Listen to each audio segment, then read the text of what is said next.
Hi guys! Gawa tayo ng tanghulo.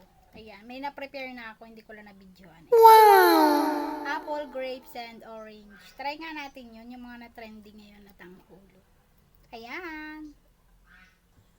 So, ayun na nga guys, nakagawa tayo ng 8. Let's try na. At meron na tayo dito ice na naka-ready and sugar. Para sa pagdidipan, dip. Ayan guys. See you later. So, yun na nga guys, dahil wala tayong white sugar, kaya wash sugar na lang. Ayan. So, ayun na nga guys, tunawin lang natin tong sugar bago natin buksan yung apoy. Ayan po. Ayan, tunaw na siya. So, yan na nga guys, kumukulo na siya, pero hindi pa yung yung texture niya na hinahanap natin.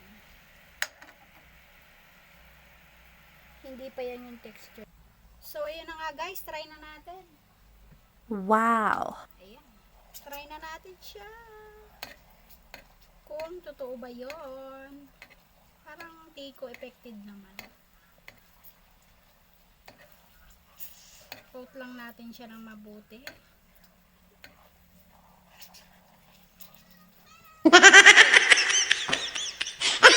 Ayan na guys.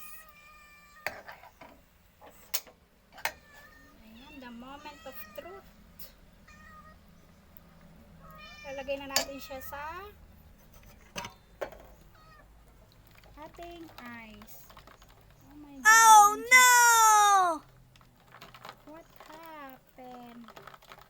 Nagdikit na Oh siya. my. So guys, ito na nga po. Let's try na.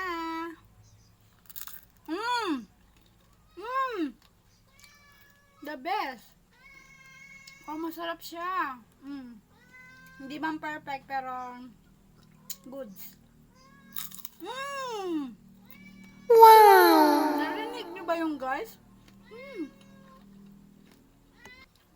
Ito pa guys.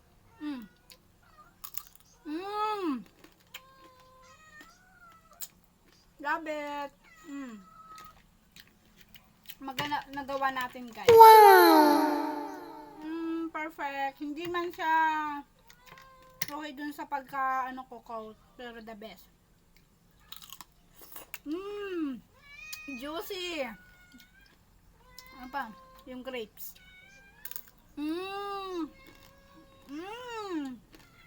Bye!